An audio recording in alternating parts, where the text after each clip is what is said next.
Ho, ho, ho, kiddos! It's Santa Claus! No, it's just your old pal MrCemetery having a little holiday fun. I got a Christmas goose for you. Goosebumps, that is. Yes, tonight's gory story is full of holiday fear.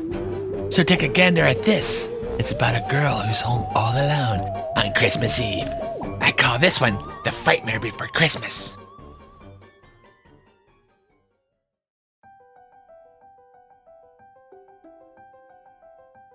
It was Christmas Eve, and 11-year-old girl named Juliet was decorating the Christmas tree.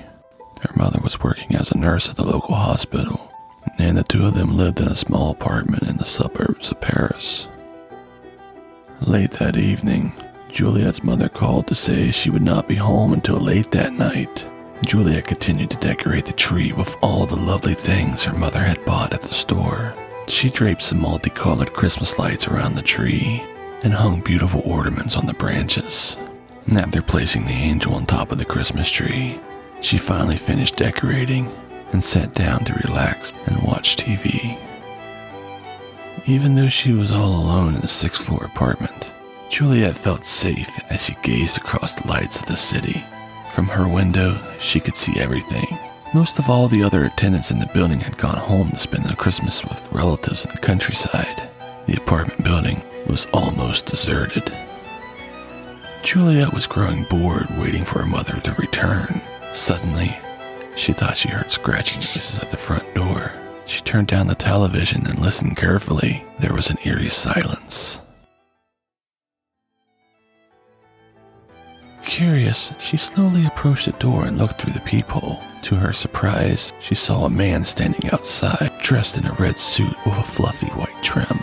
He was large and fat with a dirty gray beard and wore a red hat on his head. He knocked on the door loudly. Nervous and concerned, she asked through the door, "Who's there?" Let me in! It's Santa Claus! I'm cold, I'm tired, and I'm hungry. At this, a chill went down Juliet's spine. She was no dummy. She knew that whoever this creepy man was, he wasn't Santa Claus.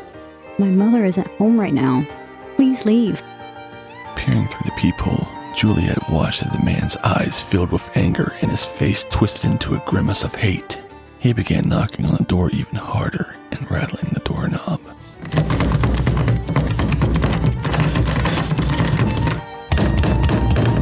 It's Santa Claus, Juliet. Have you laid out some milk and cookies for me? You know how much Santa loves milk and cookies, Juliet. The young woman had a sinking feeling in the pit of her stomach. How did he know her name? Then the man began kicking and pounding at the door. She peeked out again and saw him reach into his coat pocket and pull out a switchblade. He shoved the knife into the keyhole and he tried to pry it open. Juliet was terrified. She didn't know what to do. "If you don't go away, I'll call the police." All of a sudden, the knocking stopped. Juliet stood perfectly still, afraid to move. Minutes passed and she started to think that the man might have been scared away by her threat. She slowly approached the door and looked through the peephole to see if the man was really gone. The hallway seemed to be empty. Suddenly she saw the man running down the hallway with an axe in his hand. Juliet screamed and ran into the closet in a panic. She crouched down and hid behind coats as tears of fright rolled down her cheeks. She heard as the man tried to smash the front door down.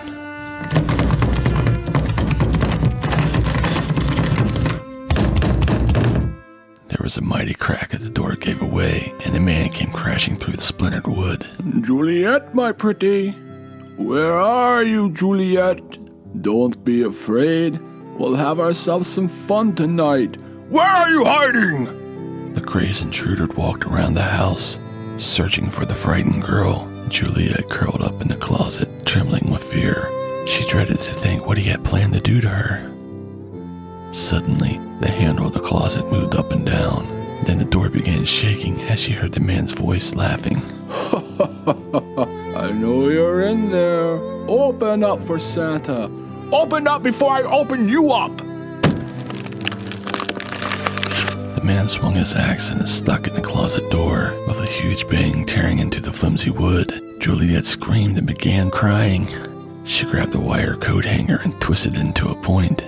Then she waited, her eyes open wide, and her hands were trembling. There was another loud crash and the closet door gave away in the hail of splinters. The horrible man tore the door off its hinges and then thrusted his head between the coats. He was laughing and drooling like a madman, and his huge hands grabbed at the horrified girl. Juliet held up the pointed end of the coat hanger and bravely thrust it into the man's face. It went straight into his eye. He recoiled in pain, screaming with rage as blood flowed down his cheeks. He ripped the wire out of his eye socket and grabbed Juliet by the hair. Then he dragged her, kicking and screaming out of the closet.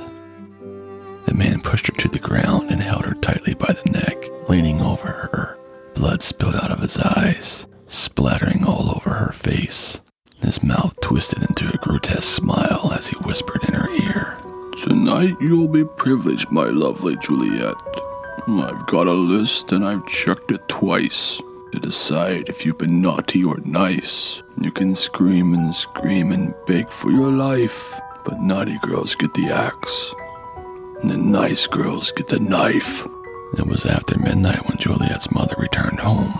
She saw the front door hacked into pieces and rushed inside to look for her daughter. Gazing around at the carnage, her eyes struggled to take it all in. Then she began screaming in absolute horror. The Christmas tree was decorated with Juliet's entrails, and her severed head was perched at the top.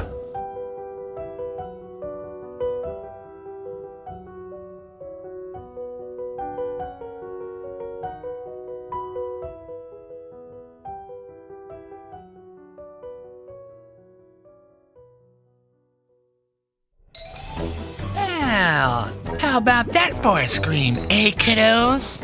That Santa guy's a real jerk. It just goes to show you can't trust anyone, even if someone says they're Santa Claus. Well, kiddos, have yourself a scary little Christmas, my tiny human fiends, and I'll return for season 2 next sphere. Before I go, what do you call an elf wearing earmuffs?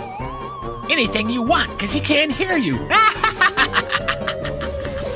Well, remember to creep out of trouble, because I'll be watching. Ho, ho, ho! A scary Christmas to all, and to all a good fright.